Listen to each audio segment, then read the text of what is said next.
Kita lanjutkan. Silahkan ambil nafas sebentar. Nah, kita lihat lagi ya tadi yang tentang natural law tadi. Saya membaca buku yang judulnya Seven Cosmic Laws. Ini teorinya mirip dengan natural law tadi yang nulis William Walker Atkinson. Saya jelaskan sebentar. Natural law versi para spiritualis barat ini.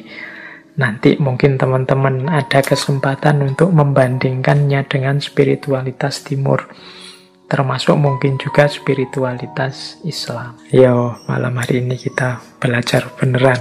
Siapa tahu ada kebijaksanaan-kebijaksanaan spiritual dari barat yang bisa menggugah kita semakin jadi orang yang baik. Nah, Seven Cosmic Law. Ini sebelum masuk spesifik ke arah the law of attraction. Law of attraction itu salah satunya saja. Sebenarnya ada, kalau menurut William Walker Atkinson, ada 7 hukum semesta. Istilahnya kan kosmik. Jadi alam semesta ini ada 3 rumusan hukumnya. Yang pertama apa? Yang pertama ada the law of vibration. The law of vibration itu segala sesuatu itu bergetar. Tidak ada yang diam. Getaran-getaran dalam frekuensi yang sama akan saling menarik. Kegembiraan akan menarik kegembiraan yang lain. Nah, fokuslah secara konsisten terhadap pikiran tertentu, maka akan menarik getaran yang sama. Jadi the law of vibration itu kita ini bergetar terus. Ini menjelaskan bergetar ini mungkin tidak mudah. Kita ini kan sebenarnya tidak diam. Coba teman-teman perhatikan pikiranmu, perasaan, intelijensimu, ini kan kerja terus. Ya dari luar kelihatan diam, tapi di dalammu itu kan rame terus. Nah, itu mungkin mudahnya ya, jenis getaran. Engkau sedang berada di frekuensi mana? Mungkin engkau sedang marah-marah, mungkin engkau sedang senang, mungkin engkau sedang gelisah, mungkin hari ini engkau sedang bingung karena vaksin, mungkin hari ini engkau sedang gelisah karena sekelilingmu sedang pembatasan ketat karena pandemi. Mungkin ini kan sebenarnya dirimu itu sedang bergetar. Nah, the law of vibration itu vibrasi yang sama akan saling menarik atau akan menggetarkan energi atau menggetarkan vibrasi yang dekat dengan dirinya. Jadi kalau kita gembira, sekeliling kita akan hawanya gembira. Dan orang-orang yang di dekat kita akan terpengaruh oleh kegembiraan itu. Itu the law of vibration, mudahnya begitu. Jadi getaran kita itu mempengaruhi sekelilingnya. Apa yang ada dalam diri kita kalau kita gelisah atau murung, ini menggetarkan sekelilingmu dengan kegelisahan dan kemurungan. Ini namanya the law of vibration. Makanya kadang-kadang teman-teman kan bisa merasakan kalau misalnya punya teman akrab gitu, temanmu sedang sedih, terus dekat denganmu, dia pura-pura banyak ketawa, pura-pura ceria, tapi getarannya bisa engkau tangkap. Itu the law of vibration. Jadi getaran yang ada dalam diri kita itu akan menarik frekuensi yang sama dari yang ada di sekeliling kita.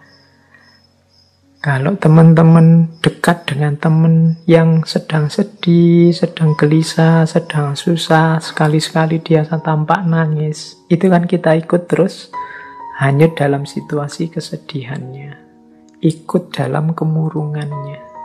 Nah, ini ilustrasi mudah. Kalau teman-teman dekat dengan teman yang sedang senengnya luar biasa, cerianya luar biasa karena tujuannya tercapai gembira, itu kita dekat dia juga ikut gembira. Jadi getaran yang ada dalam diri orang lain bisa mempengaruhi getaran yang ada dalam diri kita. Demikian pula sebaliknya. Jadi kegembiraan akan mendatangkan kegembiraan. Kesedihan juga akan mendatangkan kesedihan. Ini the law of vibration namanya. Menyikapi the law of vibration itu seperti apa? Ya menurut William Walker Atkinson adalah fokuslah pada yang baik-baik, yang indah-indah, yang nyaman-nyaman di pikiranmu. Apa yang engkau inginkan, fokuskan ke situ pikiranmu terus. Jadi getaran kesuksesan, getaran cita-cita keberhasilan, getaran cita-cita kebahagiaan itu biar menyebar kemana-mana dan menarik itu ke dalam dirimu. Yaitu, ayo mikir yang positif-positif saja. Ayo menginginkan yang baik-baik saja. Ayo mengharapkan yang nyaman-nyaman saja, yang damai-damai saja. Loh, itu nanti itulah yang akan hadir karena tertarik oleh getaran keinginan kita, getaran yang ada dalam diri kita. Itu namanya the law of vibration. Itu hukum yang pertama.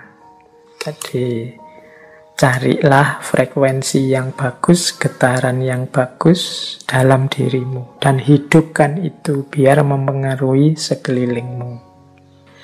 Yang pertama itu cosmic law, yang kedua the law of relativity. Dalam hidup ini berlaku hukum relativitas. Relativitas mungkin tidak persis sama seperti relativitasnya Einstein. Tapi relativitas di sini adalah mudahnya begini.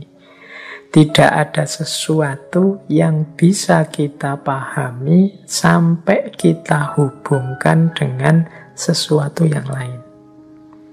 Apakah itu tentang sifat, nilai, kualitas, atau artinya sesuatu dan lain sebagainya, itu kita akan susah memahami kalau kita tidak menghubungkannya dengan yang lain. Itu namanya the law of relativity. Yo, ilustrasi mudahnya, misalnya sampean mau menilai saya, Pak Faiz itu wajahnya seperti itu masuk kategori ganteng apa jelek? Itu kan susah kamu jawab, mungkin ya sungkan barang, tidak berani ngomong. Tapi mudahnya itu, kalian ngerti saya cakep apa jelek, itu kan ketika dibandingkan, dihubungkan dengan yang lain. Mungkin dengan wajahnya orang lain, kalau dihubungkan dengan yang lebih cakep, ya saya tidak ada apa-apanya. Tapi kalau kamu cari yang lebih drop, jauh lebih jelek, mungkin saya ya masuk kategori ganteng. Itu the law of relativity. Indonesia ini negara yang nyaman, maju, atau negara yang terbelakang, mundur? Itu jawabmu mesti susah, karena parameter bisa macam-macam orang bikin. Mudahnya apa? Relatif, relatekan dengan sesuatu yang lain. Jadi jawabannya mestinya, yo kalau dihubungkan dengan negara ini kita masih terbelakang. Tapi kalau kita sambungkan dengan negara ini ya masih lumayan. Kita masih tergolong lebih maju. Itu namanya the law of relativity.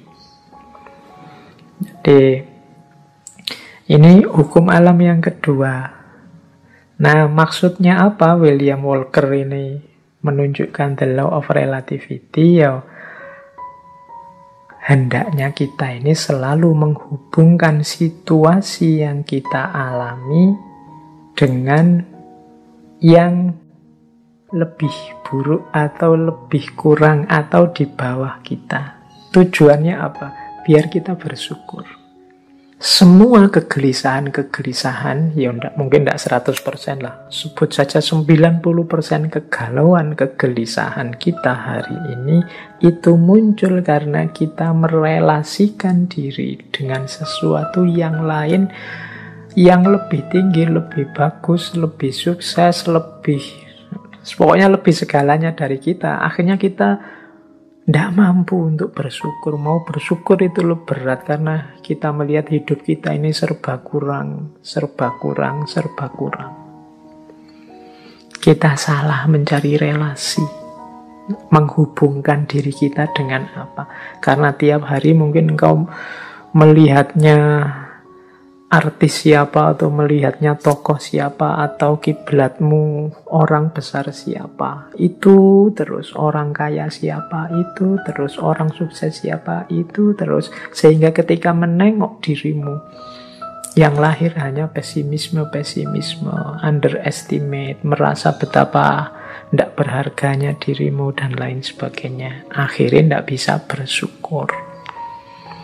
Nah, untuk bisa bersyukur, ingatlah the law of relativity tadi. Kalau engkau mau melihat yang lebih bawah darimu, masih banyak. Ada mahasiswa yang sumpek sekali karena semester akhir belum punya pacar misalnya. Dia lupa bahwa dia jadi mahasiswa itu aja sudah kelebihan yang luar biasa. Benchmarknya mungkin temennya. Benchmark itu tempat dia mengukur, tempat dia merelasikan diri, itu temennya yang sudah punya pacar. Tapi dia lupa, dalam dirinya ada banyak kelimpahan, ada banyak kelebihan. Dia sibuk hanya satu kekurangan ini. Ini biasanya karena salah merelasikan diri, akhirnya susah bersyukur. Nah, itu hukum alam yang kedua, law of relativity. Ayo, untuk banyak hal, ya tidak untuk semua hal ya, untuk beberapa hal, law of relativity ini kita pakai ya untuk yang baik-baik, sholat, ibadah, untuk tekun belajar. Nah, kita ambil yang level tinggi biar kita semangat untuk meniru yang baik-baik. Tapi untuk hal-hal tertentu kita ambil standar yang lebih di bawah kita, sehingga kita tidak lupa untuk bersyukur. Nah, yang ketiga, the law of cause and effect. Hukum sebab akibat. Kalau ini saya tidak perlu menjelaskan ya, kalau dalam Islam ya ada famay ya'mal misqala dzarratin khairan yarah wa may ya'mal misqala dzarratin syarran yarah. Ada aksi, ada reaksi. Ada sebab, ada akibat. Maka menghadapi hukum yang semacam ini, marilah kita ciptakan dalam hidup ini sebab yang baik-baik saja. Sebab-sebab yang produktif, yang sukses, yang unggulan, sehingga kita mendapatkan akibat juga yang sukses, yang unggulan. Jadi karena ada sebab, ada akibat. Kalau ingin akibat yang bagus, ya ciptakanlah sebab yang bagus. Ini hukum alam juga. Tidak mungkin dari kemalasan lahir keberhasilan misalnya, makanya jangan malas. Tidak mungkin dari kejahatan, keburukan lahir kebaikan. Tidak mungkin dari proses yang merusak lahir perbaikan. Nah, ini cause and effect. Ini hukum alam yang ketiga. Ada sebab, ada akibat. Apapun yang kita panen hari ini, itu adalah benih yang kita tanam sebelumnya. Yang keempat, the law of polarity. Law of polarity ini, segala sesuatu dalam hidup ini ada pasangannya. Ada panas, ada dingin, ada terang, ada gelap. Ada atas bawah, ada baik buruk, ini pasangan. Pasangan ini sifatnya saling mengadakan. Saling mengadakan, ya kalau ndak ada buruk, yang baik juga ndak akan ada. Adanya yang baik karena ada yang buruk. Ini namanya saling mengadakan. Kalau semua orang sama, semua baik, semua, ya dia ndak disebut baik, ya standar saja. Dia disebut baik karena ada yang buruk. Disebut terang karena ada situasi gelap. Disebut atas karena ada bawahnya. Bawah saja tidak ada atas, tidak mungkin. Atas saja tidak ada bawahnya, tidak mungkin. Jadi dia saling mengadakan, saling mendukung keberadaan masing-masing. Oke, jadi situasi the law of polarity ini membuat kita nanti tidak mudah melihat satu sisi saja dari sesuatu, tapi harusnya kita melihat secara lebih lengkap. Jadi ada orang baik loh, terus kita puji, kita senangi total 100%. Dia dengan segala kebaikannya. Tiba-tiba dia melakukan sedikit atau satu keburukan. Runtuhlah kepercayaan kita, yang darinya sangat cinta jadi sangat benci. Kita lupa bahwa lo yang namanya masih manusia, masih duniawi, itu pasti berpasangan. Ada baiknya, ada buruknya. Ya mungkin kadar dan ukurannya berbeda-beda, tapi pasti ada pasangan-pasangan ini. Kita sering tidak siap menerima situasi yang kebalikan dari kenikmatan, kenyamanan yang kita rasakan hari ini. Padahal itu ya berpasangan. Ada enak, ada ndak enak. Di balik kenikmatan, di sisi sana ada ketidaknikmatan. Itu selalu ada. Minggu depan insya Allah kita perdalam the law of polarity ini di falsafah hidup yin yang. Tapi the law of polarity ini juga salah satu dari 7 cosmic law. Salah satu hukum semesta. Baik, nanti kita lanjutkan kalau yang keempat ini ya. Yang kelima, the law of rhythm. The law of rhythm ini, hidup ini mengalami siklusnya masing-masing. Hidup ini ada perputarannya. Siang, malam, kelahiran, kematian, kemunculan, kepergian, dan lain sebagainya. Namanya ritme, iramanya hidup. Nah, segalanya ada awalnya, ada akhirnya. Ini the law of rhythm. Beberapa kali saya ceritakan kan ada kisah sufi, seorang sufi yang punya jargon, ini pun akan berlalu. Mengalami apapun, apakah itu kesenangan, apakah itu kesedihan, pada saatnya juga akan berlalu. Seberat apapun, seperti apapun. Termasuk pandemi ini. Dia ada awal kehadirannya, pasti nanti ada akhir kepergiannya. Itu the law of rhythm. Jadi kalau kita mengalami situasi apapun, sadarlah bahwa situasi ini akan berakhir. Yang sedang sedih, ingatlah kesedihanmu pada saatnya akan berganti kegembiraan. Yang sedang gembira, wong namanya kita hidup, pada saatnya juga akan ada masalah dan kegembiraan akan bertemu dengan kesedihan. Itu namanya the law of rhythm. Hidup ini ada siklusnya. Yang sedang di bawah jangan putus asa, yang sedang di atas jangan jumawa. Karena kita ini berputar. Ini namanya the law of rhythm.